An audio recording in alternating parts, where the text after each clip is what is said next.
কৃষ্ণগহ্বর বা black hole থেকে অনবরত বেরোচ্ছে রহস্যময় কণা। আমাদের ছায়াপথেও হঠাৎ আবিষ্কার করলেন বিজ্ঞানীরা। বন্ধুরা, মহাকাশ গবেষণামূলক এই খবরটি এসছে, সেটাই আপনাদের সামনে নিয়ে চলে এলাম। আমাদের পৃথিবী যে ছায়াপথের মধ্যে রয়েছে, সেই আকাশগঙ্গার একেবারে কেন্দ্র বরাবর বিশাল কৃষ্ণগহ্বরের অস্তিত্ব আগেই জেনেছিলেন বিজ্ঞানীরা। এবার সেই অন্ধকারের রহস্য আরও ঘনীভূত হলো। কৃষ্ণগহ্বরের চারপাশের অঞ্চল থেকে বেরিয়ে আসা কণা প্রবাহের হদিশ পেলেন বিজ্ঞানীরা। দেখা গেল সেই রহস্যময় কণা প্রবাহ বিরাট এক গহ্বর তৈরি করে ফেলেছে মহাকাশে। যে কোনো সক্রিয় কৃষ্ণগহ্বর থেকে নির্দিষ্ট গ্যাস এবং অন্যান্য পদার্থ নির্গত হওয়া স্বাভাবিক। কয়েক দশক আগেই বিজ্ঞানীরা সে কথা আন্দাজ করেছিলেন। কৃষ্ণগহ্বরের নিজস্ব পদার্থবিদ্যার নিয়মেই বেরিয়ে আসে সেই কণা প্রবাহ। ইতিমধ্যে অন্য বেশ কিছু ছায়াপথের অতি বৃহৎ কৃষ্ণগহ্বরগুলিতে বায়ু নিঃসরণের আচরণ শনাক্ত করা গিয়েছে। বাকি ছিল আমাদের আকাশগঙ্গা বা মিল্কি ওয়ে গ্যালাক্সি। এই ছায়াপথের কৃষ্ণগহ্বরটি সক্রিয় হলেও কৃষ্ণগহ্বরের চারপাশের অঞ্চল থেকে বেরিয়ে আসা কণা প্রবাহ নিঃসরণের প্রমাণ এতদিন বিজ্ঞানীরা পাননি। অন্তত 5 দশক ধরে সেই চেষ্টা চলছিল, এতদিনে মিলেছে সাফল্য। চিলির গবেষণা কেন্দ্রে রাখা আলমা টেলিস্কোপ এবং মার্কিন মহাকাশ গবেষণা সংস্থা নাসার চন্দ্রা এক্স রে পর্যবেক্ষণাগার থেকে প্রাপ্ত তথ্য ব্যবহার করে সম্প্রতি গবেষকেরা আকাশগঙ্গার কৃষ্ণগহ্বরের চারপাশের পরিবেশ পর্যবেক্ষণ করেছিলেন। ওই মহাজাগতিক অঞ্চলের নাম স্যাজিটারিয়াস এ স্টার। সেখানেই মিলেছে রহস্যময় কণা প্রবাহের উপস্থিতির ইঙ্গিত।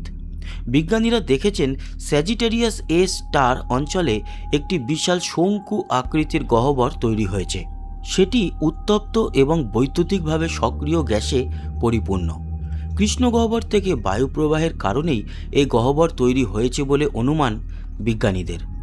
গবেষকেরা জানিয়েছেন, কৃষ্ণগহ্বরের চারপাশের অঞ্চল থেকে বেরিয়ে আসা কণা প্রবাহ এই অঞ্চলে থাকা শীতল গ্যাসকে সরিয়ে দিয়েছে। তার ফলে তৈরি হয়েছে বিশাল গহ্বর। মহাকাশে এই ধরনের গহ্বর তৈরির জন্য যে পরিমাণ শক্তি প্রয়োজন হয়, তা সক্রিয় বৃহৎ কোনো কৃষ্ণগহ্বরের উপস্থিতি ছাড়া সম্ভব নয়, এরকমই মত বিজ্ঞানীদের। আসলে কৃষ্ণগহ্বরের ঘনত্ব অত্যন্ত বেশি। তার মহাকর্ষ বল এতটাই শক্তিশালী যে আলো সেই নিকষ আধার ভেদ করতে পারে না। আশপাশের গ্যাস এবং অন্যান্য পদার্থকে নিজের দিকে টেনে নেয় কৃষ্ণগহ্বর। আমেরিকার নর্থ ওয়েস্টার্ন বিশ্ববিদ্যালয়ের পদার্থবিদ্যা ও জ্যোতির্বিদ্যার অধ্যাপক লেনা মুর্চিকোভা কৃষ্ণগহ্বর সংক্রান্ত এই গবেষণার নেতৃত্ব দিয়েছেন। তাদের গবেষণার ফল সম্প্রতি প্রকাশিত হয়েছে অ্যাস্ট্রোফিজিক্যাল জার্নাল লেটার্সে। লেনা বলেছেন, অর্ধ শতাব্দী পুরনো একটা রহস্যের সমাধান করল আমাদের এই আবিষ্কার। কৃষ্ণগহ্বরের কাছাকাছি স্যাজিটারিয়াস এ স্টার অঞ্চলটি পৃথিবী থেকে 26,000 আলোকবর্ষ দূরে অবস্থিত। এখানে তৈরি হওয়া গহ্বরটি নিয়ে কৌতূহল রয়েছে। এই গহ্বরের ব্যাপ্তি সম্পর্কে বিজ্ঞানীরা এখনও নিশ্চিত নন। পৃথিবী থেকে যতটা অংশ পর্যবেক্ষণ করা যাচ্ছে, গহ্বরের ব্যাপ্তি তারও বেশি। লেনার মতে গহ্বরটি দৈর্ঘ্যে 6.5 আলোকবর্ষ পর্যন্ত বিস্তৃত হতে পারে। এর আগে যত কৃষ্ণগহ্বরের সামনে বায়ুপ্রবাহ টের পেয়েছেন বিজ্ঞানীরা, তার চেয়ে আকাশগঙ্গার কৃষ্ণগহ্বর কিছুটা ভিন্ন। কারণ সাধারণভাবে কৃষ্ণগহ্বরের চারপাশের অঞ্চল থেকে বেরিয়ে আসা কণা প্রবাহের বেগ হয় প্রবল। ঝড়ের বেগে সেখানে বায়ু বইতে থাকে। এক্ষেত্রে কোনো ঝড়ের ইঙ্গিত মেলেনি। এখানে বায়ু প্রবাহিত হচ্ছে মৃদু মন্দ চালে। বিজ্ঞানীদের ব্যাখ্যা, স্যাজিটেরিয়াস এ স্টার শান্ত অবস্থায় রয়েছে, তাই সেখানে প্রবাহিত কণা প্রবাহ শান্ত। নর্থ ওয়েস্টার্ন বিশ্ববিদ্যালয়ের গবেষণার অন্যতম কাণ্ডারি মার্ক গোরস্কি এই বায়ুকে পৃথিবীর আবহাওয়ার সঙ্গে তুলনা করেছেন। তার কথায় এটা আমাদের কৃষ্ণগহ্বর থেকে আসা মৃদু কণা প্রবাহ।